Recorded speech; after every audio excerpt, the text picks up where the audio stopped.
Rise up in the morning, grab a coffee, check your fit. Hit the ground running, but try not to forget. There is a place where you can go to share some puppy hugs. Slow it down and listen in. Have some caffeine with your friends with Java and Jugs.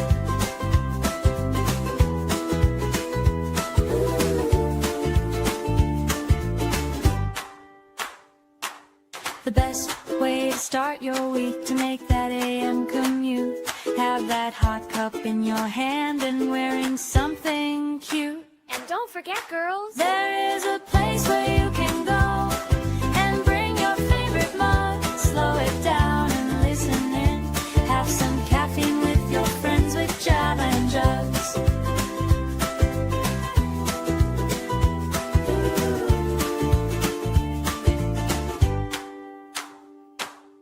Rise up to the day ahead. Find a place to sit. We saved a special place for you, so try not to forget. There is a place where you can go with sugar, cream, and love. Slow it down and listen in. Have some caffeine with your friends with Java and Jugs. Careful, it's hot. Spend a Monday with your friends with Java and Jugs. We have mocha, vanilla, hazelnut with Java and Jugs. Coming right up.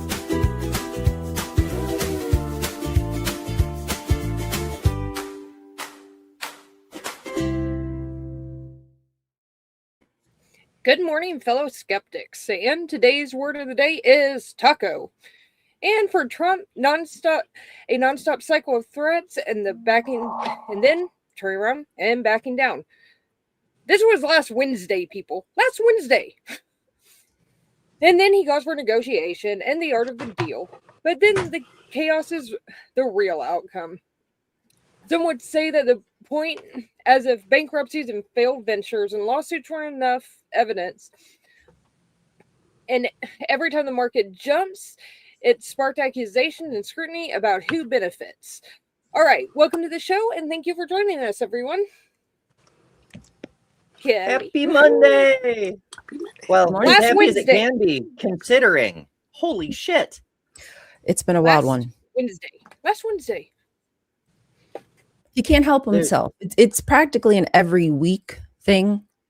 It's like a reoccurring offense with him since he's been in office this past year. Well, I mean, anything to distract from Mr. Epstein's files, right? But also, like Lil said in the opening, the market's jumping up and down. That's a feature, not a bug, because he knows what he's about to announce before he announces it, and he tells all his cronies every time, we're gonna take Greenland. And so certain stocks are gonna spike and certain stocks are gonna crash, and then they buy those stocks, and then the market goes wild, and then Trump backs off. The fuck are we doing? Yeah, it's on purpose. Like it's a deliberate thing. We know that behind the scenes, he knows where the money's moving, and his friends absolutely know where they need to move their money. So I don't know. I'm feeling some kind of way, right? So I have a friend, and Barack Obama wrote a response to some of the killings that was going on in Minneapolis. And my friend responded, and I'm just sitting there like, what do you expect Obama to do? This is who people voted for. Yeah. Wait, your friend expects Obama to do something about this? Yes. And so I kind of want to read what he said, but I don't, but I'm just sitting there like, are you serious? I mean, I think anybody that would have said something like this. I think anybody should speak up that can, but it doesn't mean that what they say is going to change anything. If anything, Trump would do the exact opposite of whatever someone thinks Obama should do. He might get so mad and say, okay, well, let me do extra now, since he said something. Yeah, if Obama says we need peace, then more war, Obama. I'm just sitting there like, are you serious? Like, no. You need to get the people that's in office now and have them do something. Mm-hmm. Also, they're not worrying about them. We didn't have these problems. And I found that Obama deported more people than Trump has right now. But he did it legally. Yeah. Weirdly, being competent at things changes how things turn out. Who could have guessed? It's a mystery of the universe. But this is sort of a courage of our convictions moment, because, you know, all through school, elementary school, kindergarten, preschool even, we're told things like the pen is mightier than the sword, and the ideas you spread matter more than the violence you can potentially perpetuate. This is sort of a test of that. We're in a position where so many of us are inclined to pull a 1776 and physically fight back against the tyrannical overreach of government and the actual deaths it is causing. That may not be the wisest course, though, not just for you individually. I know, Patrick Henry, I have but one life to give for my country. But if it really is true that the ideas that we spread can change the world more than the direct action of our fists, this is the time to exercise that and to show just what we can do. Absolutely. It's time to dig in. And I'm so proud of all the people who've been brave enough to go out there and face ICE, especially knowing that they have carte blanche. I'm not saying they do. I'm saying that Vance is saying that they do, is how I should word that. Oh, they're acting like it. Absolutely. I mean, but sadly, minorities, Black people in this society, Minneapolis is nothing new to us. It's been going on since forever. I'm sure. We're just getting, y'all just finally seeing what we're seeing. Well, I think that's sad that it has to happen like that. You know, nobody, but that's what it boils down to it. Well, I remember being in high school and they took, I don't know if you remember, Malice Green, he was a Detroit case. Malice Green, when they beat him with the flashlight because he wouldn't open up his hand. Well, I was in high school. I remember seeing that. They was him, leave him alone. Rodney King. Whomst among us does not remember that ridiculousness? But people are constantly surprised. I mean, hell, even though BLM was the second biggest thing of 2020, people are still surprised to realize that George Floyd was Minneapolis. Like, what do you mean? The people in Minnesota are so nice. Oh, so nice doesn't necessarily mean not racist, though. Like, so many people don't get what racism actually means. It's not saying you're brown and so I'm scared or whatever this nonsense is.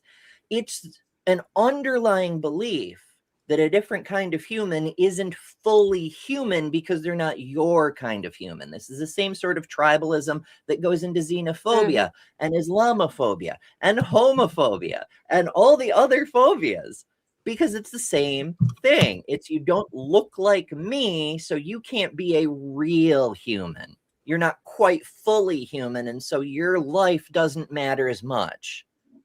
That's why it's dangerous. Well, I'm sure you've seen how the police have been reacting, and like the surprise that now their guys have faced the brutality of ICE. Well, yeah, no doubt, bro. Like that's what, like you said, Kelly, that's what Black people have been saying for how long? The brutality of the police, and now the police are feeling it, and now it's a problem. Like the irony is rich. I mean, I don't want anybody to get beat up, but it's kind of like, hello, this has been in your face for how long now? Be quiet. Don't say nothing. Answer their questions. Don't try to seem hostile. Don't give them anything to make them want to approach you and for them to want to aggravate you. Because I want you to come home alive.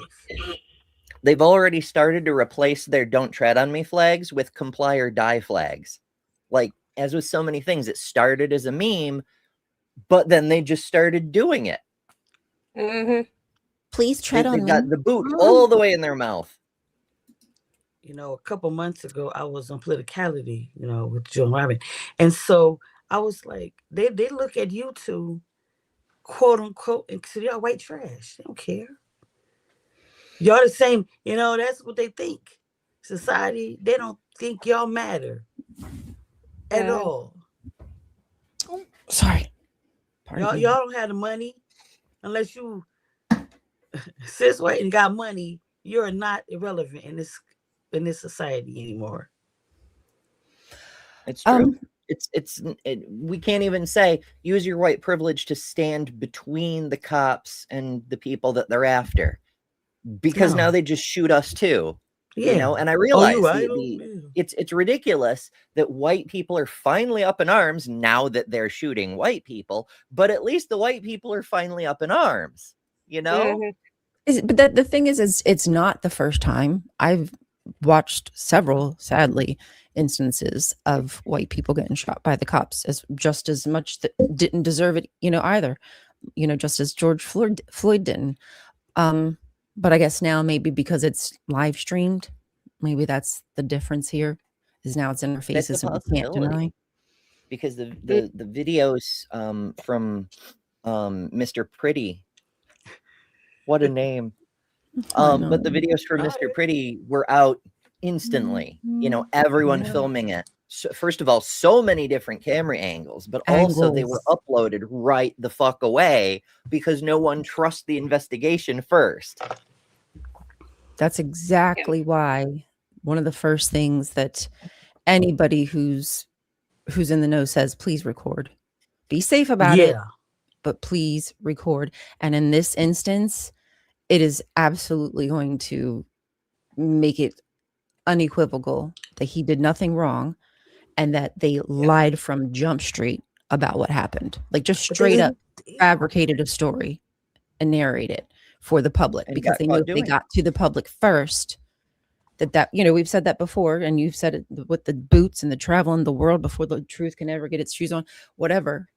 So that's why they're like straight to the press release. That's what they do all the time. First thing they can do is get to the press first. Because there are still people, first of all, there's still people who trust the government because, as Lindsey Graham says, they're killing the right people, according to them. But also there's people who legitimately will just believe the first story they hear. Future facts doesn't matter. I don't know where the disconnect is, but there's so many people who just believe the first thing they hear uncritically and then shut the door and no more facts are allowed in. It's funny. I work for, you know, job I work, but I'm under a union. And so I remember one day a few years ago, this newer, might have still been a temp, but the union still was yelling a rate to this person. And I looked around, I was like, who are you talking to? And everybody was like, I shouldn't have said nothing. I was like, let me explain something. We are a union. And if I see something going wrong within my union, I'm going to say something. I don't care who you are. Because if we don't say anything, nothing is going to change. And that goes here now. I'm never going to be silent. And I get backlash a lot of times because I speak up. I don't care. Me either. That's why I still do it. Yep. Go ahead. Say, you can complain about me, but then you like look tragedy in the face and say nothing. Like you're mad at the person who's speaking up about the horrible atrocities, but not mad about the atrocities themselves. Like you can keep that. They're more get out of my face. Like, it doesn't matter. It's not your business. It's not your concern till it is your concern. See, people put a blind eye to a lot of stuff going on because it didn't concern them. I'm not going to care about what I'm voting for in this contract for this country because that doesn't affect me. I don't care that Trump's in office because I'm a white person or an Asian person. I'm not black. I'm not black. So I don't care. Doesn't affect me. Doesn't affect me. Why should I Until care? it does and it's too late. And now it doesn't matter what color your skin is, they're going to shoot you. They're going to execute you. They're going to be judge, jury, and executioner in the street. It's going to be 7 guys against 1 person. And it doesn't matter. You are going to be painted. I'm saying civilians will be painted as the T word. I never Well, thought that we it's going to get worse. In 1930. If they don't take drastic action to get their shit under control, it's going to get worse. Mr. Preddy did have a weapon. He was doing all the things to signal he was peaceful to prevent exactly the outcome that happened. Now that people know it doesn't matter what you do, they will still shoot you in the back anyway. They will practice preemptive self-defense. We're going to see people open fire on agents and precipitate street violence. It's inevitable now. They made the bed for this. I hope not. But I'm hearing that the Black Panther was out in like Philly and stuff. So I looked into that. Now I could be wrong, saw some videos. but allegedly, I saw some pictures of them. I don't know how true that is. Allegedly, this guy is known for kind of like swapping teams for whatever is like more popular at the time. So that's one thing. 2, allegedly a representative of the originator of the Black Panthers that created it, a niece or something like that, says that he's not affiliated with the Black Panthers. Now, whether or not he is, I don't know. I can't say that, but that's what she's saying, and she's suing them. But allegedly, she's also a Trump supporter. So you can do with that information what you. That's what I'm saying. So I don't know, but I would just be weary of this guy because he also has a lot of I think allegations against him, like doing some like bad stuff. So doesn't mean people can't turn their life around, but I would research into that. Yeah, I'm just trying to live. It might I worry that he is being influenced to walk around with a gun, say who he is, to make a certain group of people look bad, to make it so ICE can say, oh, well, look at who these people are walking around with their guns. Of course we have to shoot. Does that make sense? I mean, of course, it's conspiratorial kind of thing. I don't think anybody at the White House is that smart. Like I could see them trying to do a staged rebellion kind of thing. But the Black Panthers, I don't know. Trump is old, but I don't see those cylinders firing together. Maybe not. Maybe not. Oh, maybe Miller. He's devious and evil. He could be like, you know what we need? Armed Black people. That'll justify. The thing is, Amber, there's so many moving parts, and it's sad that we're even in this state where we have to have this conversation and decide whether or not something is conspiratorial. Because everything that he does is just so far fetched at this point. Why are we even here in America, land of the free? Well, that's the thing. It is the machinery, because the topic of the day is that Trump always chickens out, but the machinery of his administration continues grinding our freedoms and our very bones under its treads. He's completely fucking inept. And whenever he takes the wheel, he immediately backs down as soon as there's any trouble. But his Gestapo, his Fourth Reich machine keeps advancing in spite of the fact that he's completely inept. But he did back down from Greenland. I'm going to respond to Helen Hillsborough. My ex and his wife voted for Trump. Oh, really? Yes. Again, as a white person, I'm not going to comment really on like what Black people do. I just don't think it's my place, but it is confusing to me when when anybody who we know that they would eat their face in a moment, like they would, shake their hand in the front and then stab them in the back. Like I go, huh? Do we not like she's a doctor. His wife's a doctor, and it's confusing because most of her patients are elderly. So you're relying on Medicare, stuff that he wants to cut. And you voted for him still. I understand that. Almost like eating your own face. Exactly. And that's what my oldest told. Cutting off your nose. Like, what is wrong with you? Well, I would like to know what's wrong with them, but we know that this is the point. We're still trying to figure this shit out. Matt Bernstein from the A Bit Fruity podcast recently had Ashley St. Cloud on, whom you may recall is one of the mothers of Elon's many children that he never talks to. But she also wrote a stupidly transphobic book called Elephants Are Not Birds. And one of the things that made her realize she needed to change her way was that Elon dropped her like a sack of crap because he got what he wanted. So whatever. But also that she realized that her child has a transgender half sister and was like, how can I be making life worse for my son's sister? What am I doing as a parent, you know? Mhm. And so she started to deconvert. And I'm a little ishy on these quick deconversion stories, especially from high profile influencers. Maybe she's legit, but remember what happened with Megan Phelps Roper, where she was like, I've worked my way out of the bag of hatred, and then she has J.K. Rowling in her podcast to just produce hours and hours of hate content. You know, it's fucking wild.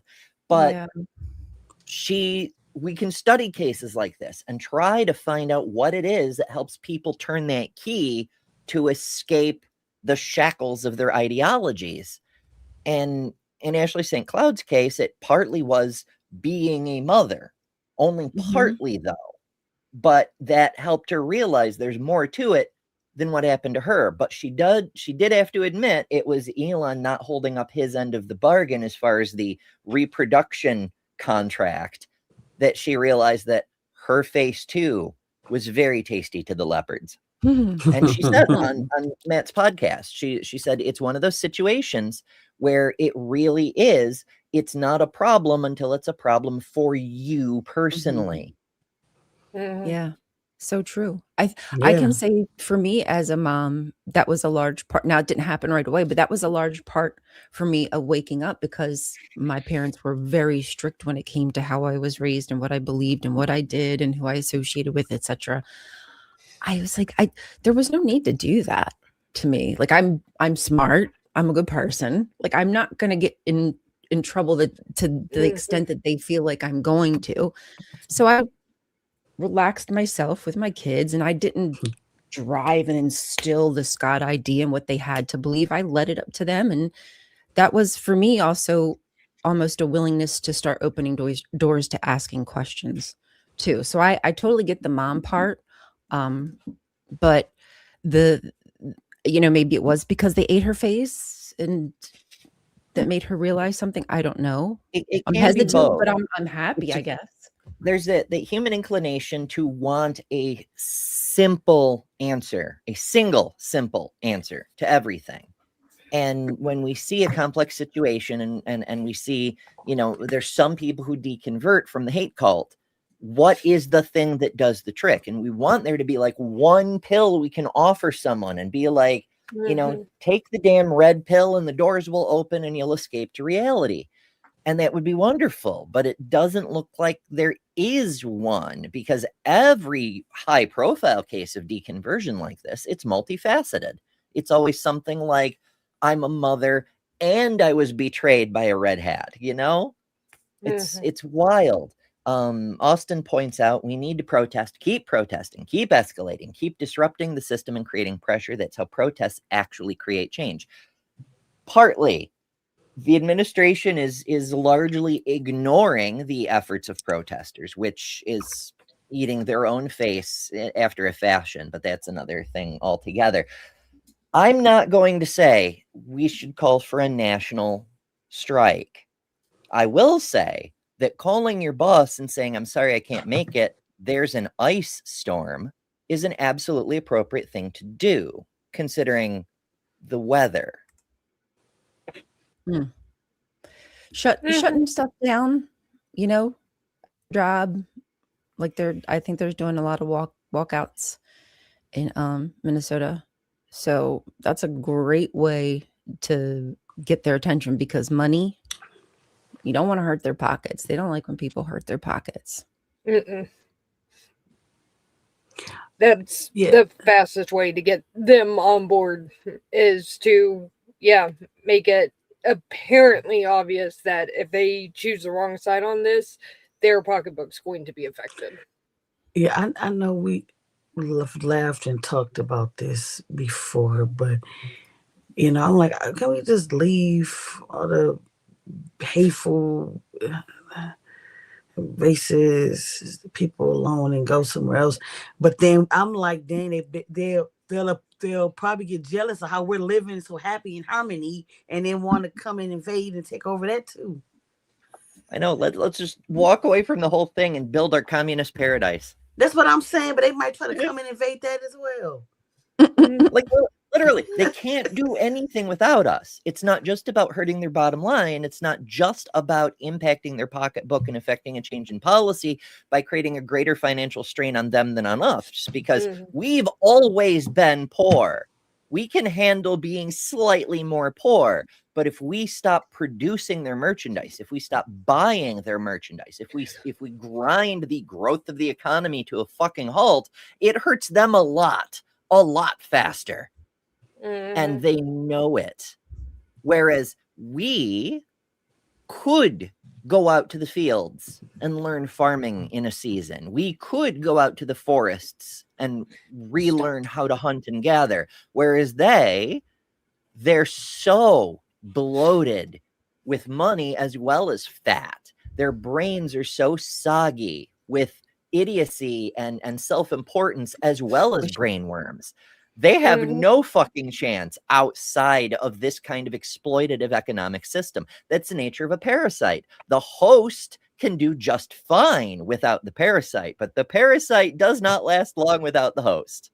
I was looking through Facebook, and so there was a video.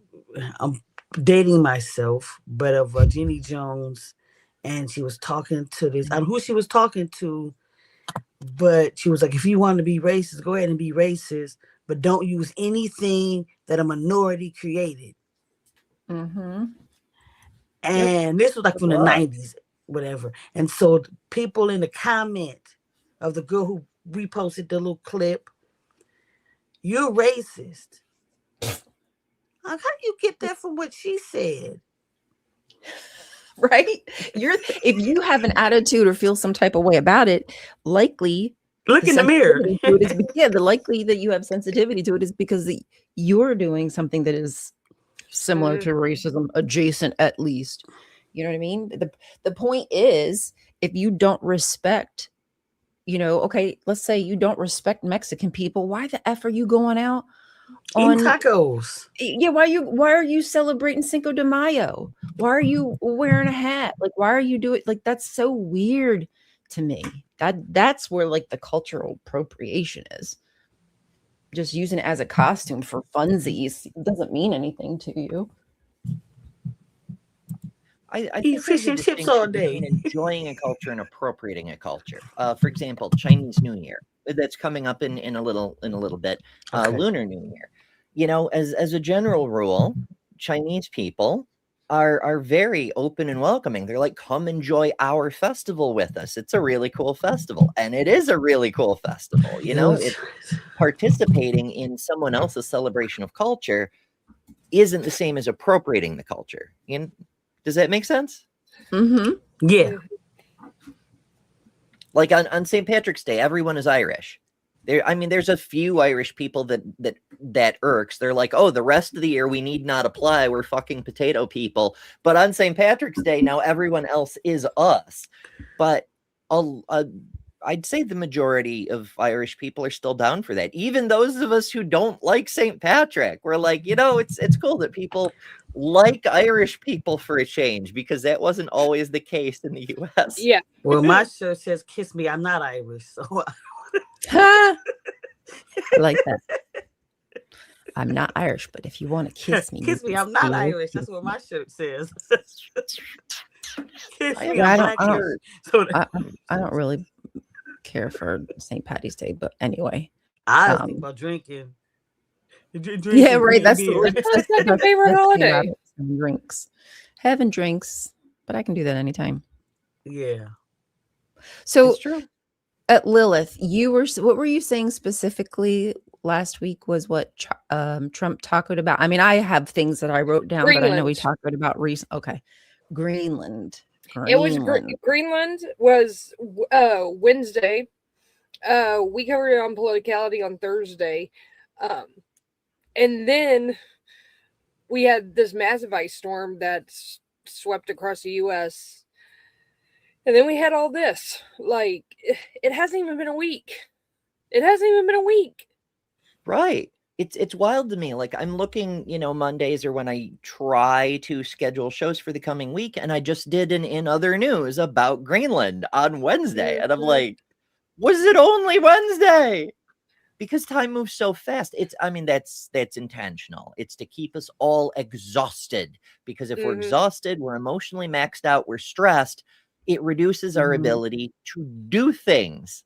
That's why if going to a protest is all you can do, great, you're doing something, and it's a very low spoons effort. It costs fewer. It does cost spell slots, don't get me wrong, but it costs fewer, because you can just go and then be there, and then you've done a thing, I'm just sitting there like, has he ever taken a geography class? No, because he said he wants to get Greenland is because he doesn't want Russia and China, but it's like 55 miles between Russia and Alaska, but it's like 1,500 between the United States and Greenland. That makes sense. He kept switching up between Greenland and Iceland. He don't know the difference. Well, he doesn't know the fairness, difference. There is, onsetting mid-stage dementia going on. So it may not be that he doesn't not know the difference, but rather he can't keep reality straight. I mean, that's been an issue since his first term. There's also the thing it's getting worse fast. I know we talked about Biden, and he ain't doing the same thing. Pot calling the kettle black. Yep, probably because they knew that Trump was already on a downward spiral. So they thought, well, if we just point the finger more, because every accusation is really a confession. If we point the finger more at Biden, when they do it back to us, we'll say, oh, it was just because we did it to Biden. They'll just have that out.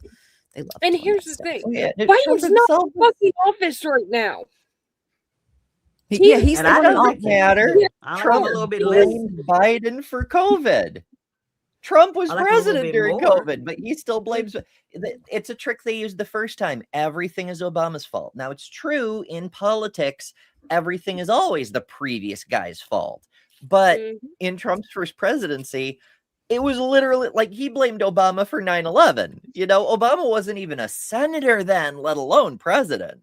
So what the fuck? It was wild. But that's what he started to do. So now everything is Biden. Greenland, Iceland, Poland, Thailand, Switzerland. He'll take any of them as long as it's land. Why do we keep putting land? I suppose I shouldn't complain. At least those other countries have actual names.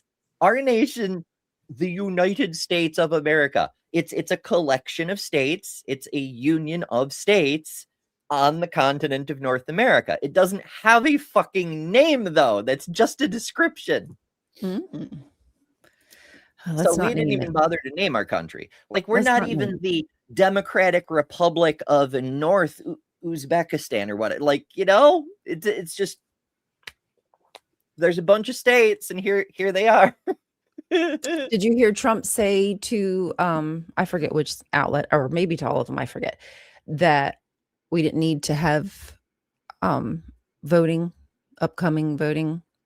We didn't need it. He said that the last time, that if you vote this time, you won't have to vote ever again. And but then he's been getting more insistent about it, because that's how he always starts out. It always starts with a joke, and then he does it. Yeah, if you vote this time, you ain't got to vote again. Pam Bondi's apparently sent Tim Walz a message that essentially said, if you will hand over your unredacted voter rolls, which is all their voter information, we will back off ICE. Fuck you. No. They're trying to steal the election. Like, that's what they're being overt about it now. I mean, but that's also a tell, right? because the fact that Bundy wants it shows us she doesn't have it. So they don't have as much information as we've been led to believe. They don't have as complete a database as they've been trying to say. Palantir and Elon's agency and all that shit. It's probably just AI hallucinations like everything else they do. It's not nearly as complete as they want to pretend. I think one of the reasons that they're pushing, like Democrats, I mean, again, conspiratorial, but one of the reasons that they're pushing Democrats to continue to fund ICE and you say, well, oh, we're going to get cameras for them, is because that will make it easier now to start identifying people, because of all these ICE agents, just like the police, who can, see where they are, see who's at these protests and whatnot. And to start the database on the people they really want at first, which is anybody who's willing to stand up for their rights. Conspiratorial, but you're welcome. I'll take my hat off now. All right. Foil. It's the conspiracy theme song is a wonderful time to take our first break. We have more breaks, thanks in large part to Jess from How to Rule an Asteroid. We love her. She's amazing. Subscribe to her channel where she makes really cool stuff, like videos about extinct things. How to Rule an Asteroid. But enjoy this Java flavored break. We'll see you in a couple of minutes. Welcome back to Java and Jugs, the show where the coffee is hot, the takes are hotter, and nobody's pretending a talking snake wrote public policy. We're stepping away for a quick bio break. Stretch your legs, refill your mug, question authority, the basics. When we're back, we'll be poking holes in bad arguments, mythological thinking, and the kind of logic that collapses if you look at it too hard. From religion to politics to whatever fresh nonsense wandered onto the timeline today, Java and Jugs. No prayers, no prophets, just caffeine, critical thinking, and a deep respect for evidence. Don't go anywhere. We'll be right back after this completely secular pause.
Oh, that sexy, sexy coffee.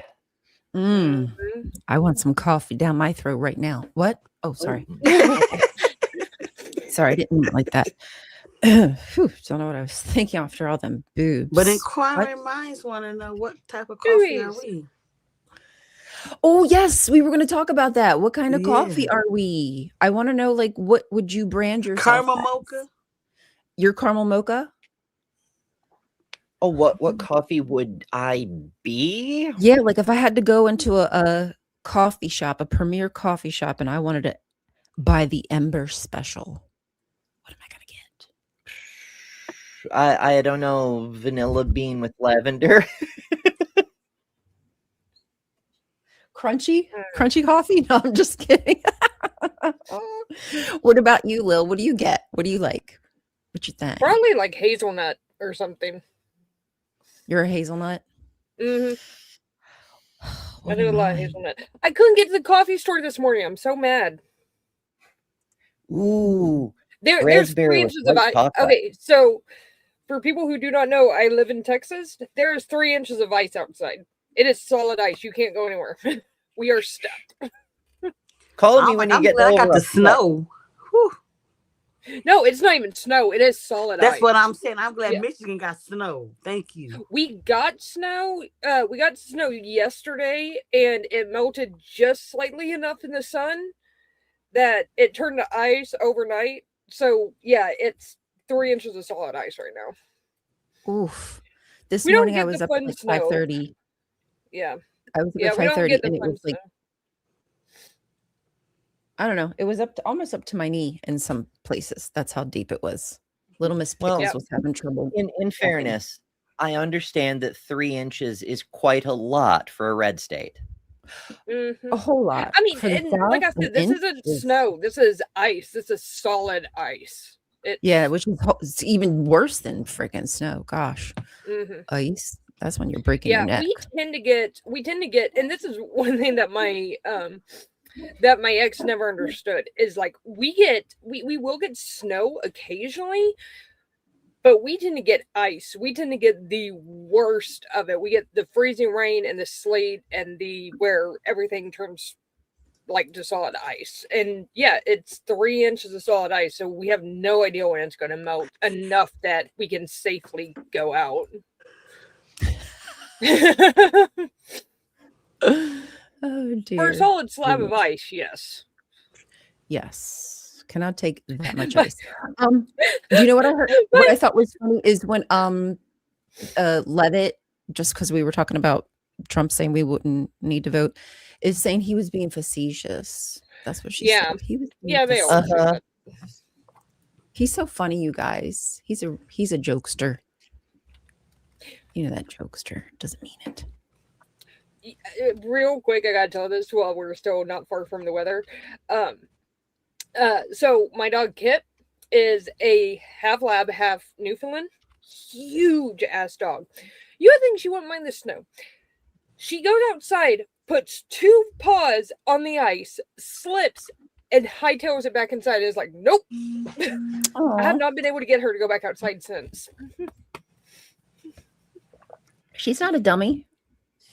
I don't blame her. I wouldn't want to be out there either. I mean, if I was a dog, I would literally be out the front step, a couple feet, done, and back in the house. I'm good with that. I've never seen Sugar use the bathroom as fast. Oh, really? Did she do the same? She used the bathroom. She's like, are you finished? Did you have to go to the bathroom as fast as you came back? I'm good. No worries, Mom. No worries. Now, no, Miss Pickles, she's stuck in the snow and still don't care, trying to drag me down the road. And I couldn't walk through some of it, like because some of the sidewalks weren't shoveled. It's too deep for me.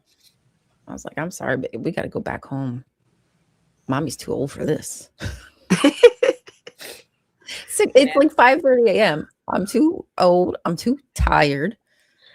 I can't lift my legs up that high for that long. Like 5 minutes and I was out of breath. You know, just like that high stepping, like trying to climb up the. Anyway, like you guys need to know that. Oh, but listen, you guys, wait. I just want to show you. Well, hopefully it works. Boom. Anytime I get my conspiracy on, I'm going to use the little.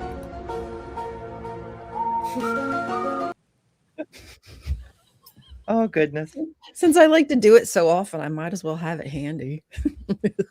Hell yeah, that's what a soundboard is for. Oh, I miss my soundboard. I still have to rebuild it, but like every time I have time, I'm like setting up new shows instead, you know?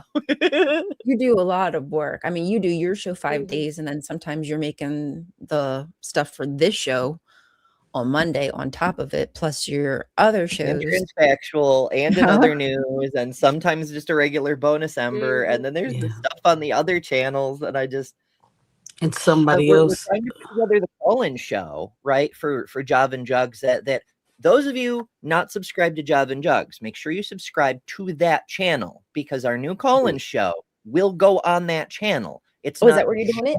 Also, this it'll be content that's only there. So join us there because that's where you get to see the cool thing that's about to happen once we get all our ducks in a row. We have the technology. We tested it coincidentally on Wednesday last week. It works. It was great. Oh my god. That was Wednesday. Wow. But we getting two of us in a room together at the same time that isn't first thing Monday morning is kind of challenging. So we don't know when, which is why you should ring the notification bell, because whenever it pops up, it's like the Night Circus, Aaron Morgenstern's novel. It arrives without warning. It just bloop is there one night. Yeah, some weird person called because they bring their dog to church. And while you're subscribing to things, subscribe to all of our cast members' channel, because every single one of us has a channel and we do nifty things. We do different nifty things. In fact, we were talking a little bit about my stuff, but we mentioned at the start of the show How to Rule an Asteroid produces cool stuff. Extinct Explained is one series she does, but there's other stuff over there. It's a very cool channel. You definitely should subscribe. And also Ryan does ex-cultist stuff, conspiracy stuff, and generally questioning the bullshit that we're all told. It's almost like Shelley Siegel's song was written for you, you know? Hey, thanks. If you haven't met Shelley Siegel, she's amazing. Really? Say that. Yeah. It's a dream, but she's from Australia, I believe. She lives in Los Angeles every few years. Oh, cool. She lives in LA now. Yeah. That's handy. Yeah. So if you're gonna, I don't know if she's gonna be here this year, but last year she was at the Revival of the Reason that we give in Atlanta. She was there. Cool. Yeah, we all do our own little things, our little specialty interests, which are not so little. I mean, they're kind of wide at times, but encompass kind of like the same ideas, I guess you should say. Yeah, and a little birdie. Come back to thinking. Sorry, go ahead, Kelly. My little bad. Birdie told me that you're helping with a promo. It's another situation. Who? You need to be more specific. There's a lot of things going on. Oh, I didn't want to really say, but you're helping with a promotional. Black non-believers, promotional with different things. Oh, do you mean me? Yes, but I said you. Oh, okay. I thought you were talking to Ryan. I said yes, you. yes. Yeah, That's another one. So I've been trying to help promote IRL events for the secular community. Like last year, I did an interview with Joe about the ARC protest, and then I did an interview with SR about NanoCon. This year, I want to do more. So I'm working with Mandisa to try to do promotions for Black non-believers events, CCon, and I forget the name of the other one. Fuck. It'll come to me, but it's morning. I need more coffee. I'm talking to the BajaCon people to help them like do their promotion stuff better. We're GE with Rocket City Reason. So definitely subscribe to my channel, not just because we do cool stuff damn near every day, sometimes multiple times a day. Oh, baby. But because of the cool stuff coming up, like the in-depth exploring what's coming up at live events this year. And if you run a live event, contact me and we'll see if we can do some promo stuff for you too, because all the cool kids are coming over to Better Than Ember's channel. Just say it. Oh yeah. All the cool kids. All of them. Are you doing the ARC protest Rainbow this year? asks, am I doing the ARC protest this year? I have not been asked. I'm doing promo on my channel, but as far as going to events physically myself, I haven't been asked. And I don't know if somebody did ask what I would say, because as you may be aware, travel is very hard at the moment. I'll just leave it at that. Yeah. Bree has joined us. Hello, Bree. How are you this morning? Can you hear us? Good morning. I am here. I am not camera ready though, so y'all are gonna have to deal with this little picture of me. But I look hot in this picture, really. So that's Well, just imagine. I love that picture. I Keep know. going. I can just stare at it all sorry, day. I'm late. I was had a weird That's not sleeping true. schedule. Me either, Dr. Kip. What would you want? What would you like to do? I ask both of you to my channel from time to time. I asked In fact, Dr. Quick to my channel, and he's like, "Nah, I'd rather go do something else." And I was like, "Fine." Jeez, Dr. Kip, come on, man. How are you? Right? It's like he had this New Year's or something. He had something going on. It was more important than me, obviously. Really? Oh my I'm god. still recovering. My heart's still broken. But we were going to talk Why about. don't get asked to do anything? Meanwhile, we're going to talk about Goliath, from the Bible and how big he was. Because there's like lots and lots of videos about it with evangelical people speculating on how tall the dude was. So I want to know how big he was. biblical expertise. But, yeah, you want to know how inquiring big minds want to know, how big was he? Like, was he conservative? Was he medium? Was he a grower or a shower is the important question. How many spears length? How many spears lengths was he? I'm just saying. Mm-hmm. Was it 3 inches or? Yeah, he Oh my wasn't even gosh. that tall, I don't think. Oh if my he, goodness. if it was even. Yes, Dr. Kip, I know exactly what you mean. It can be frustrating. Because you have knowledge, you have expertise, you have something you can offer, and then it seems like the people who actually get asked to do things are the people who will stay at the hotel and then not show up for their speech, for example. Not to name any particular name, but it's disappointing that people who have a large perceived footprint, but not necessarily anything of value to say, get the spotlights, whereas people who have in-depth, really useful, really cool knowledge get overlooked. And it's weird. I understand why event planners do that, because they see channel size. They say, oh, this person has a big channel, they'll be a big draw, they're going to get us a lot of ticket sales.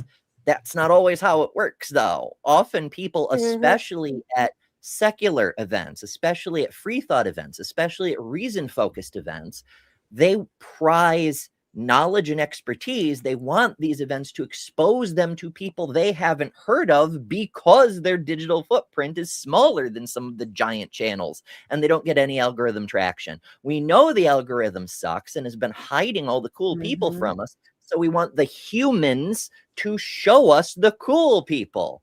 Yeah, that's the frustrating part. It's like they do the same, it's like the same cycle, the same product, is they stick with the people that are known versus trying to find anybody new to bring to. I gotta say, as many of you know, I run a Comic-Con every summer, the first weekend June in Watertown, New York. And, in case anyone's wondering, we try to do like a VidCon Northeast sort of thing. Like our first year in the arena, our first year we did it in a zoo because, plague and things. We wanted open air and plenty of space. But our first year in the arena, we made a point of featuring TikTok creators because TikTok was still little known at the time. Now we do sort of a balance between YouTube and TikTok creators occasionally. Like last year, we had the Amazing Digital Circus. So we've got some streaming service stuff coming in. But the idea is, while we have a headliner who's like a huge draw, we make sure that they also have something to say. And if you've ever seen the cast of Amazing Digital Circus, they have some things to say. But then we also make sure the other featured guests are people that you may not be aware of and we believe our audience anyway would benefit from. And I only have my event as a data point, but I can say based on the fact that we sell more tickets than any other event in our section of the country, it kind of seems to be working. I don't know. You're not bragging. You're just saying. No, I'm deliberately trying to not brag. I know you're not, but you're telling the truth. It works. There's a better way for event organizers to do things, and that I have receipts that show it works. That people like it when they get to see new things, you know, rather than the same thing they always see. We like different. Some things we don't like change with, but I think when it comes to entertainment and messaging, I think we like to change it up and hear new stuff. Yeah, do we get Bilbo'd? That's right. We're gonna have Dapper come and do a Bilbo at you. Exactly what's gonna happen. You better hit that right now. How does it go? It's been a minute. I know less than half of you as well as I might like, and I like less than half of you half as well as you deserve. Who said that? Bilbo. Oh, is that what he said? Yeah. Oh, that's so good. It's a thing that Dapper Dinosaur does when the attendance in a stream is less than half, or when the likes in a show are less than half the attendance, then he gets out the less than half thing that Bilbo said. I see. Yeah, I don't know what the I'm not good with numbers, but just hit the like. Bilbo's 1100th birthday party, but it's not Ember's 1100th birthday party, so I don't know why she's trying to Bilbo it. It's true. I'm not nearly as old as Dapper. He's like Dapper 68 maybe 1100. Yeah. Dapper's 1100th birthday is like way in the past. It was still in the Cretaceous when that bro was celebrating his. Well, maybe it would have been in the Jurassic since his Ceratosaurus. 11st. That's Blow out right. the candle. Candles. That's a lot of candles. 11st. I don't know if I have enough candles for that kind of cake. I'm sorry. We may need more candles. Anyway, continuing introductions. Bree, what do you do on your channel? I talk about cryptozoology and woo mostly. And I generally try to debunk it. I wish I could find some real woo or real cryptozoology. That'd be awesome. But it all comes back to being woo and hoaxes and misidentifications and stuff. But if you want to watch me break down Bigfoot videos or EVP recordings and stuff like that, come hang out on Live from the Hive every Saturday morning, and we'll crack that egg open. Cracking eggs over there. You love to see it. I am a professional at cracking eggs. I have so many eggs in my basket right now; it's not even funny. Are you a chicken? No, I'm a trans mom, so that means that everybody, when they decide that they're trans but don't want to come out publicly, they tell me instead. Oh, so you're spreading your wings and pulling all the little chicklets under you. Been doing it for years. I have some pretty famous eggs. Planer Walk was my egg. Planer Walk came out to me. Planer Walk didn't hide all that well. No, but yeah. Actually, it was a bit of a game for Nikki. She kept putting actual eggs in her videos for like 2 years before she finally came out. One of my eggs is also Evan Rachel Wood's, I guess sister would be the proper way to put it. The actress Evan Rachel Wood's sister is one of my eggs. We've been friends forever, though. Neat. Yeah. I don't know these names. Tell me about having Marilyn Manson at their family Christmas and stuff. It was crazy. Oh, Dr. Kip has a question for you, Bree. He says, where were you on Saturday night? I needed someone to explain to me why people working in the fashion industry are the only ones who can see a ghost's feet. Is this a fetish? I'm confused. It's a thing on Budget Scripture Saturday. He had who was that crazy person? David Falk. So first of all, y'all should subscribe to Dr. Kip too. obviously. I assume everyone here already knows that. But been there, if done you don't that. know, yeah. now you know. That's right. Budget Scripture Saturday nights, Dr. Kip's Place. This week was Nitty and the Weasels, and I think it was David Falk. And he was talking about how 95% of the time, he has data, folks, but 95% of the time, ghosts don't have feet unless the deceased was like super obsessed with fashion and like shoe design. So they have to have feet to have their ghost shoes. Otherwise, they just don't have feet. And it's just wild. Like so many layers of bullshit. It all makes sense now. Like if you had, so like, say you were like a gun nut, right? Like an ammosexual. In the afterlife, you'd be like loaded down with guns, right? You'd be like armed to the teeth because you were obsessed with it. So whatever you're obsessed with becomes your afterlife. That becomes your afterlife. Okay. I think that's a good conspiracy. Yeah, I like that. I think that fits right in. The religious kind of goes people with are the trying to hide the truth too, from what I understand.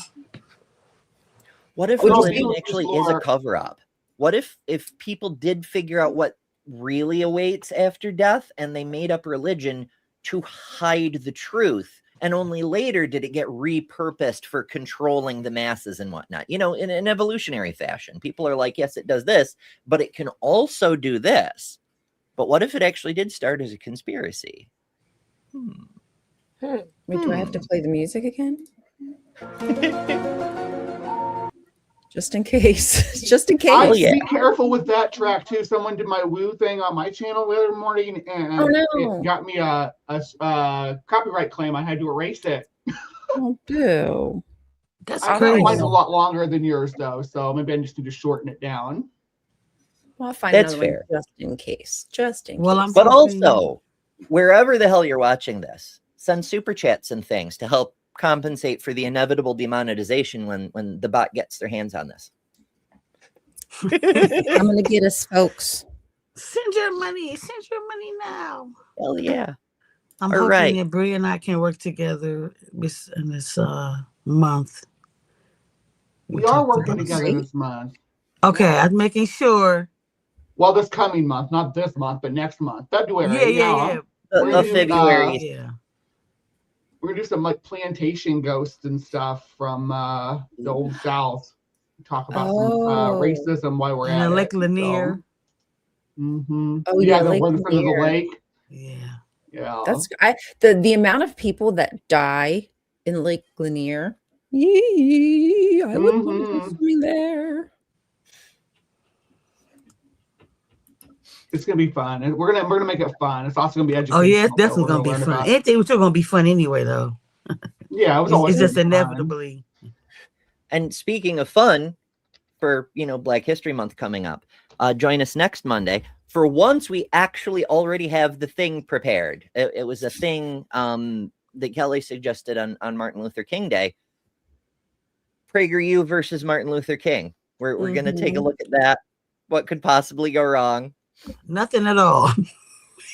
I'm sure it'll be fine. So make sure you're subscribed for that as well. Always hit the subscribe button an odd number of times. Double check. Sometimes YouTube unsubscribes you. Make sure you're subscribed wherever you prefer to watch. And speaking of that, Kelly, you were starting to tell us what you do on your channel. Yes. Basically, I do two things. One, I talk with secular activists or those who have an important story to tell. Also, I talk to others who may have left mainstream religion, but are a pagan in some sense. And why did they come up with that? Heretics. Yeah, part. So that's what I do. Besides, I do a lot of visiting on other channels. I'm gonna be on Punk Apostates on Sunday. Ooh, Brentley's so much his fun. Channel. Yeah, so trying to do a lot of dipping my feet in a lot of different avenues and stuff like that. Good for you, spreading your wings. Yeah, spreading my wings and stuff. You do it, and you Still, do a still lot of like trying to stay organizing in afloat with the person actual too. local Black non-believers group I Mhm. run as well. If Yep. Kelly had wings, would they be bird wings, bat wings, or butterfly wings? Maybe. Or I dragonfly think wings. dragonfly More wings. like bat Probably. wings. You think You like bat bat wings? wings? More like Bat bat I'd probably wings. have bat wings. I need wings stronger than those, unless like a hawk wings or something like that. I need some strong wings. Well, we make them proportional to carry you, Kelly. Don't you worry about that. We're not going to fly away and leave you behind. Well, I would like a Pegasus or something. Bat wings and dragon wings are kind of the same format of wing. Yeah. It's just the number of toes they have on the end of the hand. Yeah. I think dragon wings might be cool. I mean, Yeah, I that'd be personally real cool. would be down for butterfly wings. We You love look you too, adorable with Helen. butterfly wings. Ooh, maybe I could have moth wings like Mothman. Oh, I would like butterfly wings, but I'm too rough and rugged, and I'd rip through them things. Pterodactyl so I need something wings. stronger. Pterodactyl, I'd take pterodactyl wings. Ryan would shred her butterfly wings. She's not allowed to have something so delicate. Yeah, it would not be good. She needs like, I'd be out in the rain. I'd do something dumb like go out in a storm or something. And just You She's F like me got up. end up 15 wings sewing or them back something together, to and they'd end up with like this patchwork marvel, and people would be like, "How did you get pockets into your wings?" I would definitely have pockets in my wings. No doubt about that. Wing pockets and everything. That includes wings. Oh, Jason Jacoby says F-14 Tomcat wings. Oh, shoot.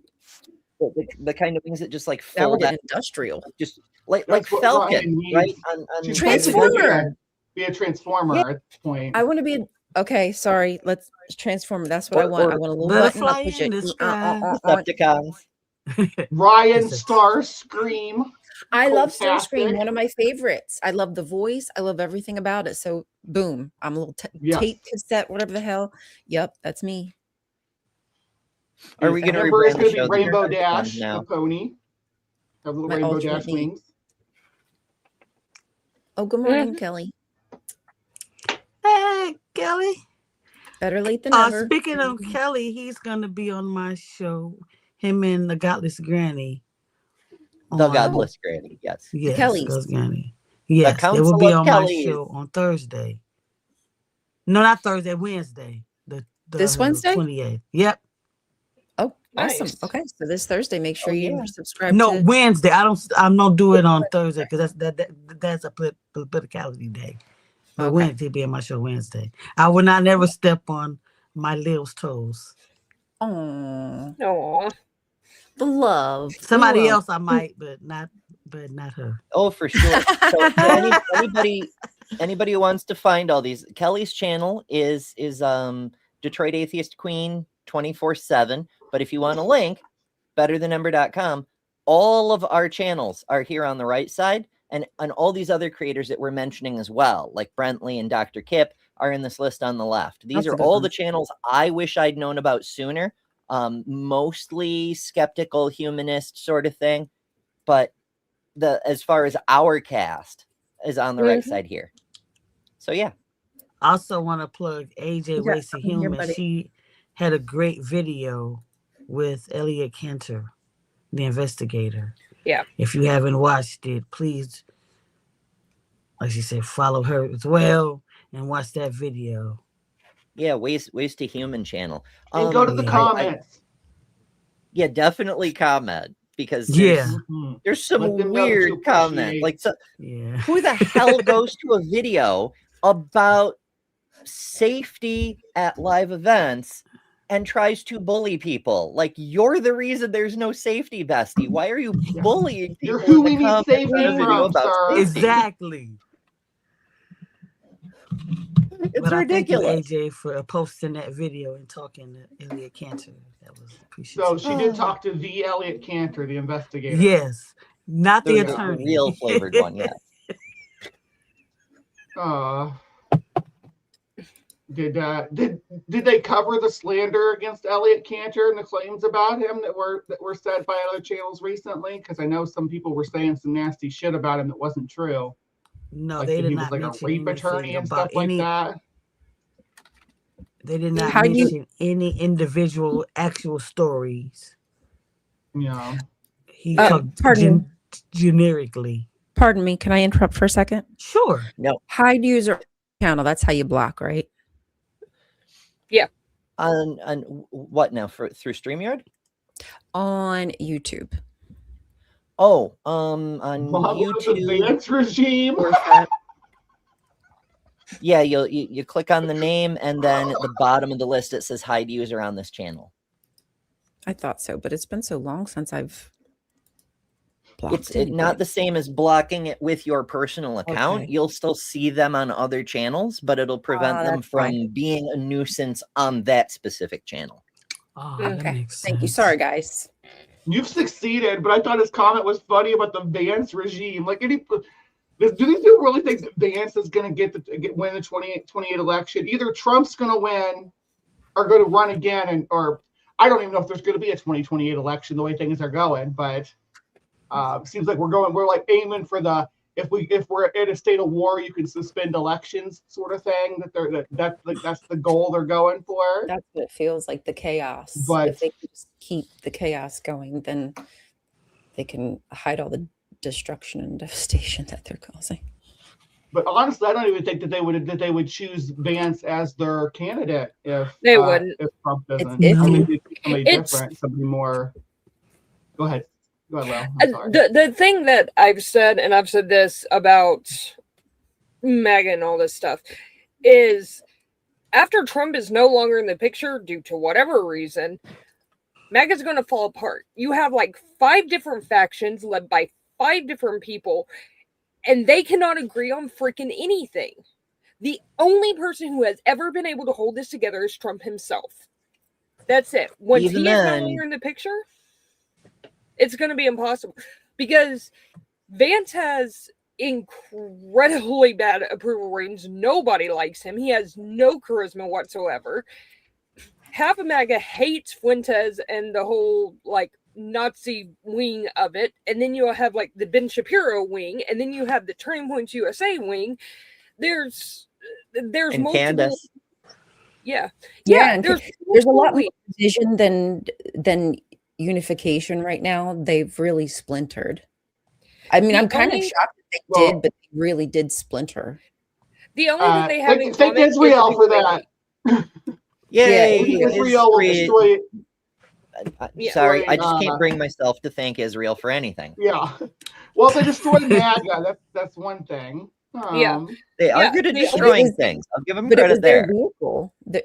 That's going to cut off their nose to spite their face, because MAGA vehicle into this country right now. If they screw that up, they're going to be hard pressed. Yeah, the only thing that they have in common is the people they hate, and they can put aside some of that hatred long enough to work together for Trump's sake, but once that's no longer there, they're going to splinter like mad. I mean, I've been sitting here watching it happen for the last 2 or 3 years, and it has only gotten so much worse in the last like 3 to 6 months. It's bad. It's really Trump has proven that a charismatic liberal with the proper levels of influence can completely sway the Republican Party to be his own personal army. That's crazy, because Trump is a liberal. I mean, he's a like the worst kind of liberal, but he's a liberal. He's a freaking theater queen. He loves musical theater and stuff like that. He's not the MAG or the conservative tough guy that they pretend he is. He's a soft theater guy. Loves musicals. If you go to the White House now, you'd likely hear Phantom of the Opera playing, especially if he's upset. Things like things about his appearance really offend him, which is not like a manly thing either. But I could go on about what a liberal queen that Trump really is. The fact that he wears more makeup than I ever have, and I'm like, what the fuck? He cares more about his appearance. The entire Republican Party into, I mean, and there was resistance. How JD Vance was resistant to him. All his little arm candy were resistant to him, but they all fell in line once they realized that he wasn't. You all remember the debates in 2015? Mm-hmm. How him shredding all those, like Yeah, the debates in 2015. Yeah. He was up there with all the conservative candidates.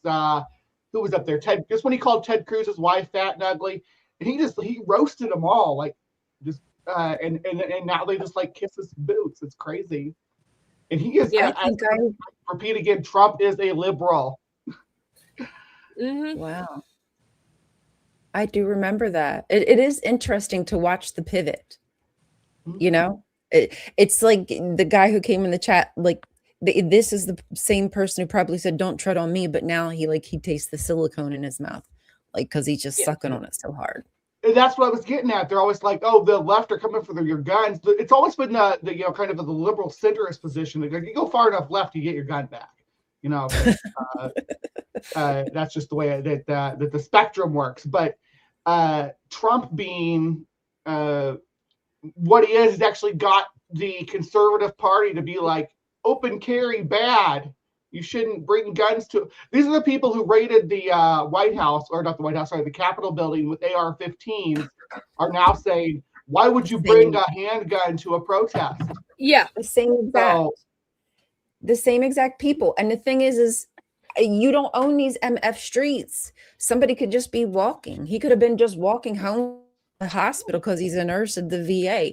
Who knows? And he just happened to see something, decided he wanted to record it yesterday. If you see a woman get shoved down by a group of men on an icy street, and you're most of us are going to step over to help. I mean, I don't know if MAGA people would step over to help her, but most of us decent people would step over to give her a hand up. And as soon as he stepped over there, pepper spray in the face. He's huddling over the woman trying to protect her from getting pepper sprayed.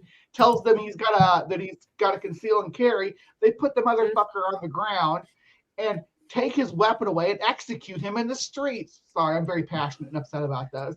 Yeah. No, you're right. It was execution. No, you're right to be upset. And that's on purpose. It's like that you were was the saying, death of our Second Amendment rights right there. That was the end. We had video of that sort of thing yesterday. Also, there was a protest going outside one of the ICE buildings, and a woman with a cane was on the far side of the street, just walking along the sidewalk. And a dozen ICE agents bolted out of the building, ran across the street past all the protesters, tackled her, and dragged her inside the building. Like she had nothing to do with anything, and they just went and nabbed her. And there's all these people with video cameras. That's the point, is they want you to see the cruelty. So you be afraid, because it doesn't inspire fear if you're not watching, you know? All you have to do is inconvenience those agents, and they will execute you. Is the message that we're getting. If your car is parked at an inconvenient angle, if you're trying to help someone who just got knocked down, who they just knocked down, stand back up, you are now worthy of execution. There's things that we do every day that ICE would execute us for, and these motherfuckers would be like, "Yeah, should have complied." Like, that's an after the fact excuse, right? Like they will just shoot us anyway, and then they'll come up with whatever to justify it. It's post hoc, yeah. But they know that. Go ahead, Brie. Oh, I was just going to say that the Kyle Rittenhouse situation that these people seem to have forgotten just a few years ago, they won over in that situation. They won the courts over to say, this person had the rights to carry a gun to a protest as their Second Amendment right. And now they're wanting to flip-flop on it. What is our conservative Supreme Court to do? Yeah, that's such a good point, Brie, is the whole Kyle Rittenhouse thing. And he crossed state lines to bring a gun to intentionally shoot a protester. Yet this man was he was a licensed carrier. It's an open carry state. Am I correct? So there's nothing that he did improper, and he didn't even have his hands on the weapon. He abided by the law. Gun. They took it out of the holster. They knew they disarmed him, and they still decided to, while he was face down, what was it, 7 shots? I think I heard 10, maybe shots. I heard 10. Yes, 10. Sorry. I mean, excessive much. That's the intentional terror that they want to put into people. it's really, really important that we remember there's not even an attempt to be coherent. There's no semblance of coherency. It is just straight up double standards. It is bad faith dishonesty, and it's on purpose. The point is to tell you there is no justice, because at the same time they're saying, oh, you know, Second Amendment doesn't apply if it's ICE, I guess. Kyle Rittenhouse is posting photos of him with a fucking gat saying, I need to bring this to Minneapolis this time to deal with the problem up there. And all the MAGAs are big fans, you know, like we've got one person completely in compliance with Second Amendment and local regulations, and another person who's just violating all the laws and blatantly intending to do it again. And the same people are saying he should have complied and he should go do it. Like, they're showing you the double standard, partly to get you worked up with you know, incensed righteousness about the blatant injustice, but partly to show you there is a double standard. There is no justice for you. There is no justice. It's we do what we want, and if you don't like it, we will kill you. Yeah. That's the message. And like a mob brings us back. It's a mob. This also brings us back to like the George Floyd situation, right? Where it's like, oh, well, this guy was had this criminal record and stuff like that. So it justifies executing him in the streets. They're trying to do that with this fella too. He was interrupted. He was interfering with federal agents by helping a lady stand up. And what? Right. Yeah. It's like these men have no matter whether you're career criminal or you're a freaking hero helping old ladies cross the street. You don't get the government does not get to execute you in the street at all, ever. It's never that's never an option. No, that should never be a thing. That should never be normalized. And I'm pissed off to see so many dudes coming into the chat and like, yeah, I like this. Yeah, my D is hard because I'm watching them take people's, like, you're stupid. Like, you are the worst kind of firearms, they should be carrying them to protect themselves, not to shoot citizens. Right? They were not under any threat with the unarmed man laying face down on the pavement. No, that was angry. That was gang shit. That was the gang execution.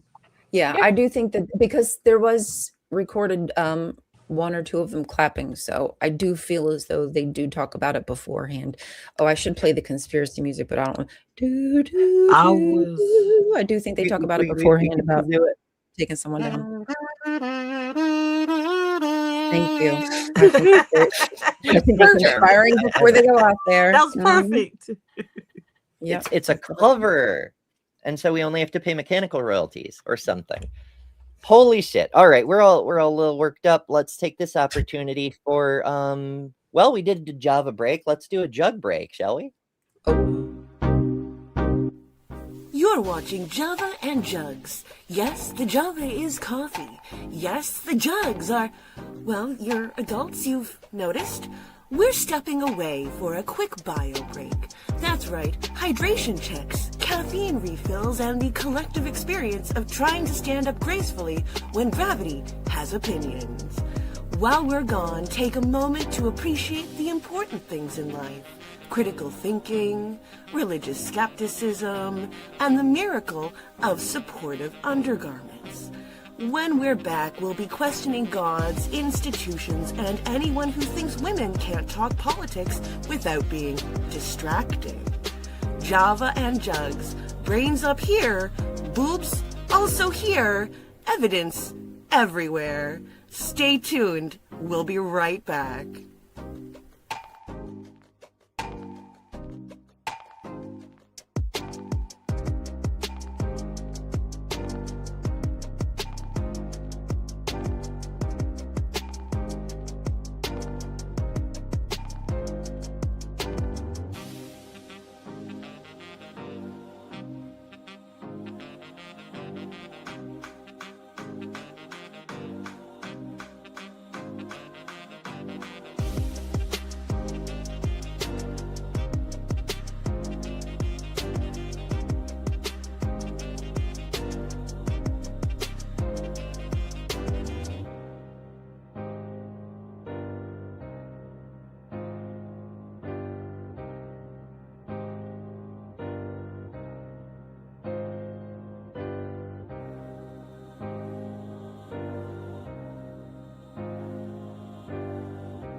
Well, hello. Well, welcome I back. feel very supported. I hope all you do too. Do Wink, wink, just nudge, makes great nudge. commercials. I could cut glass right now.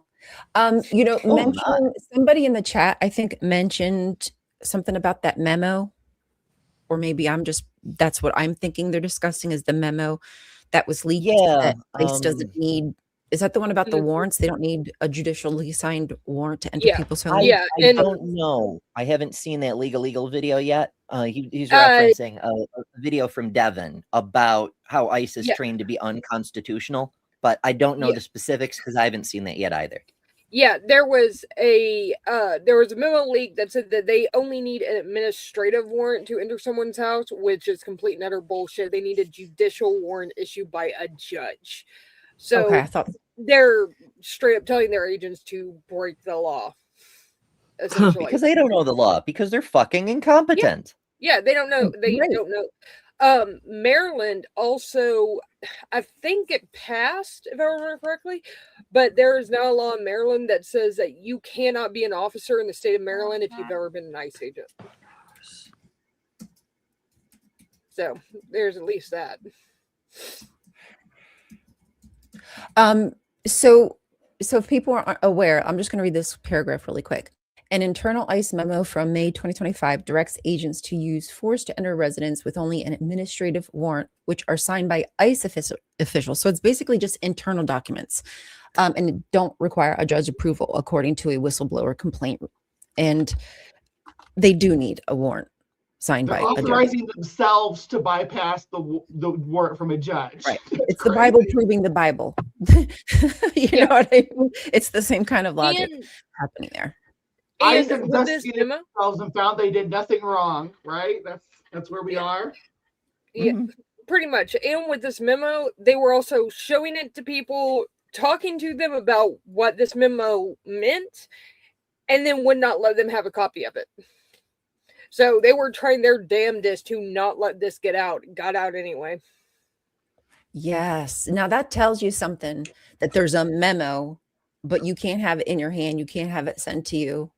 You can't have copies of it. You just have to look at it while people are watching you look at it. This message will self-destruct in 15 seconds. Yeah, I feel like we're watching Inspector Gadget or something. Inspector Dipshit, more likely. Well, the Claw in his villain was kind of inept too. Like, Inspector Gadget was completely clueless. He had the coolest things, but he never actually solved the issue. It was always Claw's plans imploded. It was always Penny. Penny was the goat. Yeah. She really was the goat. She was the one who was helping him, and he barely even knew it. I'll get you next time. Takes me back. I also wanted to, I had mentioned the support of continuing to put more money, and they already have the largest budget than most militaries, from what I hear. And it was the BBB. Yes, not the Better Business Bureau, the other. What I hear the Democrats supporting it say is that they need training, but we know that yes, we know they're not trained. We all can concur they are not trained, but that is intentional. They don't want them trained. They don't want them following the law. They want people who are willing to break the law. So giving them more money and just saying we're going to train them more is not doing it. It's still going to be harming us. We need to take money away from them. Thankfully, there's also other memos. Yeah, thankfully, there's been quite a few Democrats who have come out that said there's no way in hell we're signing this, including Schumer, which, he is really late to the game on this. But if they prevent it from getting passed, then okay.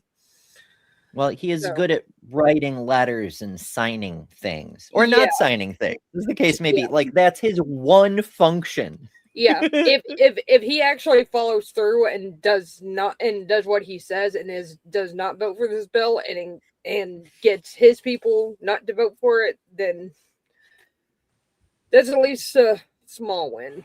So Yeah, It's something. he's like Mitch McConnell in it. I'll take the win when we get them. Right. Yeah, I just feel like they're the ones who are putting up the fence around the Trump administration and protecting us from making the changes. You know what I'm saying? Like that's why liberals are so fucking frustrating. Like, it's aggravating when people are like, oh, liberals and leftists. Not the same thing. People who think liberals are leftists don't know what a fucking leftist is. And I can't blame you, because you lived in a country where it's just centrists and the right for generations.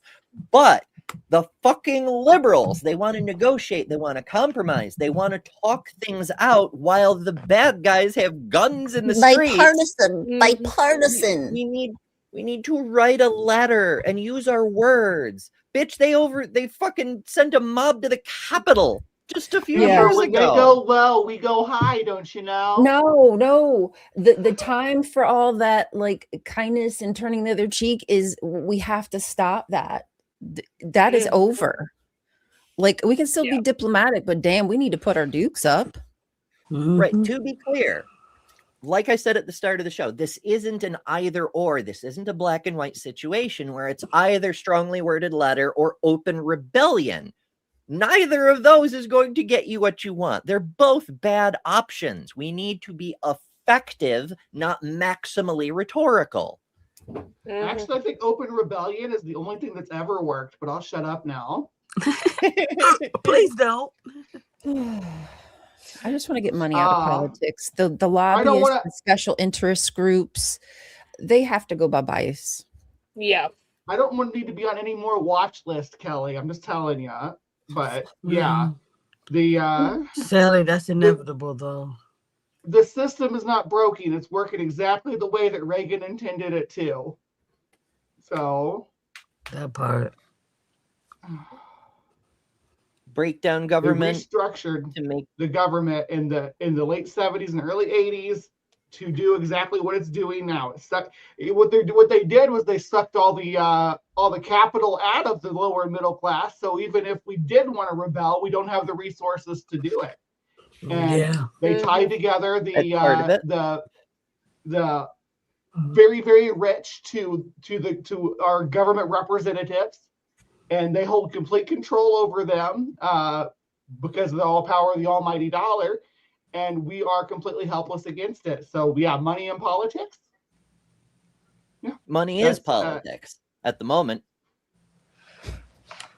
So you can have everything in a capitalist society. So I said it last night, and I'll say it again. You can democracy and capitalism cannot coexist in the same space, because if you can buy votes, then democracy is not working properly, right? Then the democracy has failed.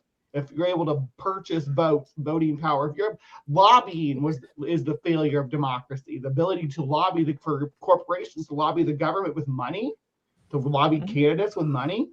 Well, I mean, democracy doesn't work in that country, really. It's only been democracy for some people. So, I mean, if we really keep it real, just like Christians, like it's just like a word they use to cover up the bullish. Oh yeah, it's an always adapting scape, but it's one of those things where once it changes, it's always been that way. Like, the Republicans, the party of Lincoln, even though they opposed the Voting Rights Act, but never mind that. It's always wanting to take credit for things as they are now, and that's creationist thinking. It's how things are now is how they've always been. Never mind that they demonstrably were not. And as we see this sort of progress where we go from just the rich white men to all of the white men to now the black men to now also the women, having the ability to vote, it gets.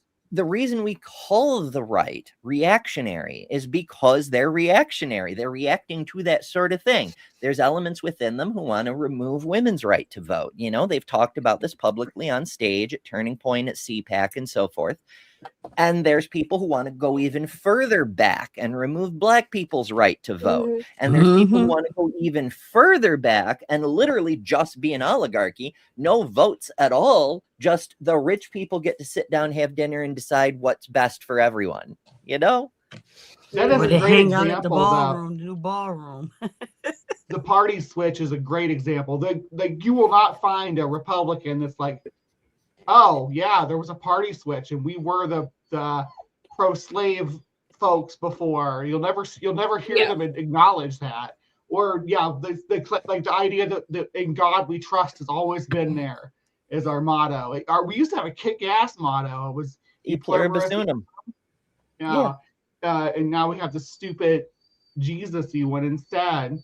It's not even Jesus-y. It's bullshit Jesus-y. It's Jesus light. It's wish.com Jesusness. It's in God we trust. Which God? Well, that's up to you, friend. You know? Well, that's intentional too. They can't say which God because, you know, then it's too obvious. But it's like we were talking about in a meeting I was in last night. Dog whistles.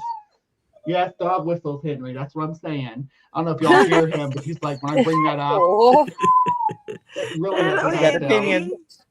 He's like, I'm whistling. He's susceptible to dog whistles too. They hurt his poor little ears. But that's funny to say that putting in God we trust was a Christo nationalist dog whistle in the 1950s, but it really was. Yeah, it's I mean, in a way, that's the reactionary thing too. Is we saw what communism was doing in the USSR, but we also saw the potential for what it could do in the United States. And the one time the reactionaries got ahead of the curve, instead of reacting, they acted preventatively, and they were like, "No, we have to stop the potential for equality here in the U.S." Remember, the Red Scare was before the Civil Rights Movement. They were like, oh shit, equality. That's why they were able to brand the civil rights movement as communist. But notice, it's always the people who are like, Abraham Lincoln was a Republican, are standing there holding a Confederate flag while they say it. No consistency. No. I think that deliberate dishonesty, open dishonesty. I think that's part of the Darvo stuff, is to, drive you crazy. Like the gaslighting will really just like, am I crazy? Am I the crazy one? And it's not. Their faith and their works do not line at all. They're out of tune. John Darwin brings up the old saying, power corrupts, absolute power corrupts absolutely. That's an old adage, but I have a better one. Power reveals. Power's corrosive, and it reveals what's really there.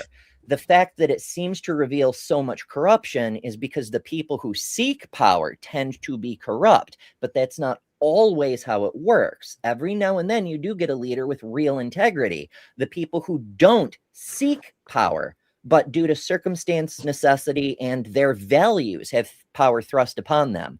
In their case, power reveals nobility and what humans are really capable of. It doesn't always corrupt, but it does always reveal. It's just that the people who lust for power are corrupt. Ooh, mic drop. So we shouldn't be giving power to any of these fuckers who run for office because they want power. Yeah, that's all they care about. And money. I mean, Trump has made so much money since he's taken office. I can't remember, but more than he's ever made in the entirety of his life. Billions. He really does have a list of failed potential multimillionaire to a multi-billionaire. Literally overnight on January 19th, when he did the first rug pull on his meme coin. Yeah, and how many times has he played that game? How many times has his son Barron now played that game? And Kushner and Junior. Over and over, they keep playing these games with crypto, with the market. I don't know how people keep they're taking advantage of the wishful thinking of their brainwashed dupes. Whom another facet of what Reagan put in place, well, Reagan didn't put it in place, but he kind of made it an institutional goal of defunding and destabilizing public education. That had been a thing that had been going since the 60s, since segregation. There was that move towards private charter schools so that the little white kids didn't have to go to school with Ruby Bridges. But Reagan like made it part of the corporate machine of the Republican Party to strip out the integrity of the public school system and to continue to compound on that, so that we've reached the point now where a majority of American adults are functionally illiterate. We're talking reading at the 5th grade level or below. A third of adults are completely illiterate. In a first world country, in a country that used to be the leader of the free world. What the absolute fuck? That only happens when it's on purpose, when it's done with intention, the intention of making people stupid and uneducated. Because as we know, the current Reichmeister, shall we say, loves the poorly educated. Yeah, like he said to himself. Bring back what you were saying, Amber. It's like they started when my kids was in school. They had the No Kid Left Behind. I don't know what's going on now, and so they only targeted the black schools. They were the ones that had to be state mandated and had the state takeover. Where the black, I know especially in Michigan, I don't know about anywhere else, but Michigan, the black majority cities is what the ones that they took over. No they child left behind. Federal oversight. We need to improve education, but look at where we are. What did it do? Worse. Actually, they actually left people behind. Well, we knew back then. My kids were very small when that was first passed, so I got to watch the effects of them institutionalizing those policies as my kids went through grade school, and effectively, it meant no child gets ahead, because every child in the class had to move at the same speed. And that was by design, of course. It was to stifle the potential of what used to be called the gifted kids. Instead of letting those kids learn ahead of everyone else so that they could grow up to be doctors and engineers who invented cool shit, we held them back to the level of the slowest reader so that, we couldn't prevent them from reading Lord of the Rings or Stephen King while they were in middle school, but we wouldn't enable them to experience an academic curriculum that would help them get into, say, pre-calculus before college, No getting ahead. Not in these United States. And now sciences are being defunded, as well as so many other... Go ahead, Lilith. I was going to say, because I had to homeschool my youngest for about a year and a half. And when he went back to public school, he was like, I'm bored as hell because I know all this stuff already. And it was just like, and I'm like, yeah, how do you know all this? He's like, I learned it last year. And it was just like, it was absurd because I was just like, because I was trying to teach him essentially what they were learning in school. And I would throw other stuff in there that I thought he needed to know. But even what I was teaching him was so much more advanced than the other stuff. It was crazy. And the classes, too, are also just bloated. I really do not like how large some of the classrooms are. I guess at times they get to a point. No child left behind when we're not paying the fucking teachers still. Exactly. And that. And they got to buy the supplies for all the kids. And that. Yes. It's like that. They pile on teachers, and teachers just can't do enough. And I mean, I'm not saying every teacher is perfect, but it's like the expectation is absolutely wild. And now they're being forced to follow, I guess, schedules or, probably read from books that they know aren't legit, but this is what's being financed now. And schools will get money and benefits for taking Blue Bonnet and Pro and just absolute bullcrap nonsense education, just not real. So it's only going to get worse. Well, they've got most of the things they want, right? Like they removed propaganda class, they removed civics class, they removed comparative theology and everything that contained critical thinking. Like they have what they want. They've got people who just believe what they're told and don't know how to read, Yeah, we really need to invest in our kids. I just, it's horrible that we want to take food from them. We want to take programs from them. It's as if we can't I mean, we don't even want them to go to school safely, you know? Mm-hmm. It's like we are intentionally cruel as parents and as a society to our children. They are just silent. They have no voice. I know personally with me, I have 5 children, and my oldest 4 relatively honor rolls and all this kind of stuff, and they whatever. Now my youngest are totally different. They had a hard time, and I wish that I had the capability of putting them and homeschooling them. Yeah, but I mean, but since I worked so much and a single mother, it was so hard for me to do all this. Yeah, I mean, so they fell through the cracks. Yeah, I mean, when I did it, I was lucky enough that my job allowed me to do that. That I also have the education background that I could do it. I come from a family of teachers. 2, I have been teaching for several years, so I at least kind of had an idea. And the other thing is because it was just like we had so many issues with the schools here. My youngest was diagnosed with severe ADHD when he was like 6. Like, and I mean, I've had 2 or 3 doctors say he's probably one of the most severe cases I've ever seen. And we were told over and over and over that we were going to get help from the school with behavioral therapy and stuff for him to help him cope with the ADHD better. They never did jack. And it got to the point that something happened with a teacher, and we said, okay, like, we don't want him in this class anymore. And they're like, nah, tough shit. He's gonna be in this class, even though this teacher is doing all this horrific stuff to him. And we were basically like, well, fuck you, then we're done. And we yanked him out of school that day. And it took about a year and a half to get him into another school, because where I live, there's only 3 school districts within like a drivable distance. Luckily, the one that he actually ended up graduating from was like, yeah, sure, we'll take him. But it was still a 20-minute drive, which is really far for here.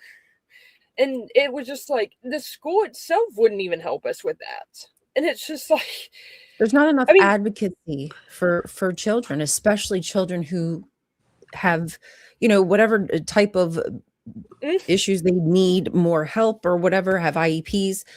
It's unfortunate that it's all about pushing forward this, generation of, well, this is what's acceptable, and if you don't fit in this, well, now we're going to just start, I'm sorry to say it, we're going to start having insane asylums, because I feel like that's what Trump is pushing. And anybody who doesn't fit in that kind of square box is going to say, oh, well, they have issues, so they need to go here and be silenced and not seen by society because it's just too ugly for us. And we don't want to admit that, other people exist. Mm-hmm. Yeah, that's kind of the point with all the things. The concentration camps, the women being hysterical, or anybody being any kind of diverse. We just need to just whitewash it all off the map, as it were. Sanitize alarm. I need to go set up for the next show. Join me over in Better Than Ember. We're doing more Egyptian technology today. Hopefully a special guest will be joining us, but I don't actually know. But either way, it'll be fun. Every weekday at 11 a.m. Eastern time. Join me over there. But subscribe to everybody else too. And I'm going to go get that ready. The rest of you, if I don't see you, first of all, why? But also have a lovely week. And remember to join us again for the next Java. I will be there. Bye, Ember. Thank you. Bye. Oh, thank you, Scott. I don't know who's that to, where that's from, because I can't tell here, but we all thank you. Do any of you have a closing thought? Anything in regards to Trump talk going out, what have you, before we close out? I know Trump talked on Greenland. Don't think that takes military intervention off the table, though. If he's like, we're not going to do it, he could just as easily change his mind. I honestly, I don't know what he's going to do with it, but I would not be shocked if he needs a distraction, decides, screw it, we're invading Greenland. Like, he could Yeah, I very don't take it off easily the do table. that. Yeah, don't think it's taken off the table yet. It might be off the table for now. It's supposed to soften what we saw his regime do in Venezuela. To show he's supposed to, it's like now that doesn't look so bad since he backed off the Greenland thing. Yeah, good cop, bad cop. Yeah, and I have a feeling with ICE and the shit that they're doing, that the more that gets in the papers, because I've seen, and here's the thing, I've seen it from conservatives, and I mean, like, never Trump Republicans or people who were MAGA but aren't now, but they're still possibly conservative on like economic and gun rights issues and that kind of stuff. Not human rights stuff, that's a totally different thing. But like on politics and opinions and crap, they might be more conservative. I haven't seen a single person backing Trump on this. Somebody in my family who is a massive gun nut and who was all MAGA up until about a year ago or so is just like, no, this is not okay. He was legally carrying. So this is another thing that's kind of a nail in the coffin of MAGA. Is this is another thing that they're splitting up over, is because there's some that are so pro-gun that this is like, no, he had every right to carry it, X, Y, and Z. And so it's just one of those things that it's fracturing even more than it was before, and it's going to continue to fracture until there's just little teeny icebergs everywhere. I mean, the one thing that I have to say is that we're seeing innocent people getting gunned down by ICE, but we're not even looking at whether or not these people are illegal or not that they're snatching up. We're looking at the situation of how they're being treated once they get into these concentration camps, I'm going to call them. That's all they are. They are. And we don't be careful. This might be Germany, 1930s.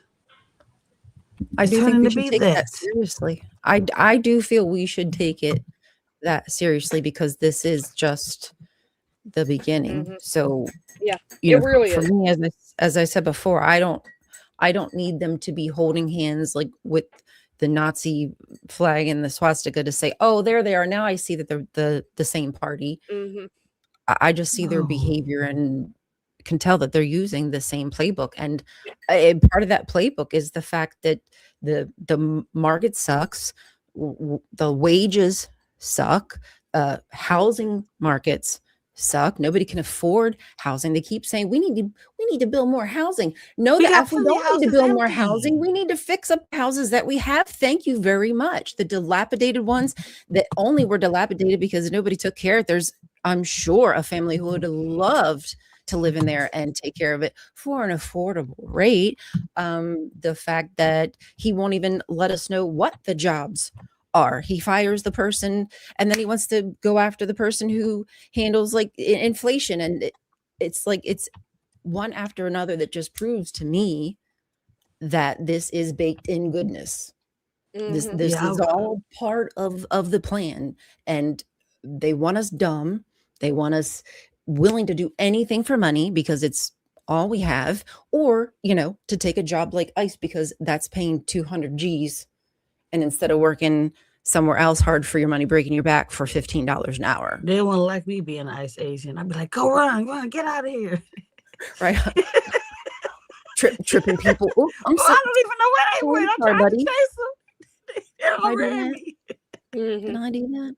Well, okay. So that's my last thought. Basically, I can tell that this is what he wants. He plays like, oh no, everything's great. My numbers are great. They're just telling you he knows everything's bad. He don't care. He wants it to be bad. He wants it to be worse. He hopes it gets worse and he can continue to fool the base and the rest of the people. Bree, do you have anything, final words and anything to shill before we go? I need everybody just to take care of themselves. But I mean, at this point, if you're going out in public, just be vigilant of what's going on around you, because at least if you're in the U.S., things are getting kind of scary. Yeah. So I love you all. I hope you're all safe. Love you too. So much for coming this morning. I love you too, Bree. Thank you, hon. Yes, We please, love everybody, you. take care of your mental health. Don't stop fighting, but like take a break if you need to. Don't let them drive you crazy. That's what they want. Yeah. Kelly, did you give us your final word and any shilling? I'm sorry. I thought I did. Did My you? mind's the last. See, the mind's the first to go. I know. I'm like, wait, I don't. words. I'm sorry. I don't know. I mean, there's nothing. I mean, I was just saying that if we don't be careful, it's gonna be Germany 1930s. Right. Yes. Yes. Absolutely. So, with that in mind, everybody, thank you for being here with Subscribe us. to everybody. Yes. If you want to see, subscribed. If you want to see a political breakdown of the news in the past week on Thursdays, either at my channel, Lil of All Trades, or on the Kentucky Atheists, we do politicality for 2 hours. So that's the weekly political show. Me and Joe co-host it. So. Yes, please make sure you're subscribed. It's really good. Week. I won't say nothing about that. Oh, hush. There was a lot. I know. There was a lot. I'm messing with you, of course. Jason looks like an ICE agent. You better be careful out there, Jason. Just saying. Just kidding. Man, they had a picture of this nice looking guy. I was like, oh, he's nice looking. Then I looked at the ICE uniform and I said, dang. I do have a video coming out tonight. I have some other long format videos that I put out like over the past week or two. A lot of it's like Erica Kirk type stuff, doing research into that. The accusations against the pastor that she is doing this Make Heaven Crowded tour are some of the most deeply disturbing things I've read in my entire life. And I'm serious. And that's saying a lot. Like I was like gagging. It was so gross. So it's stuff that should not be ignored by Miss Erica Kirk. So that's what that's about. But please, not for the weak of stomach or anything like that. And please stay tuned for Ember coming up next. Thank you all for being here. We love you so much. Thank you for the support, Scott Graddon, and anybody else who supported us. If I missed it, I apologize. And we will see. Oh, Ryan, did you see Erica Quirk, by the way, the drag queen? No, but Erica Quirk, I will look that. Oh, wait, the one who did the eyes. Yes. Oh my God, stop. She did so perfect. It was so I watched that like 3 times because I was like, oh, how'd she pop those eyes like that? Crazy. All right. Love you guys. Bye.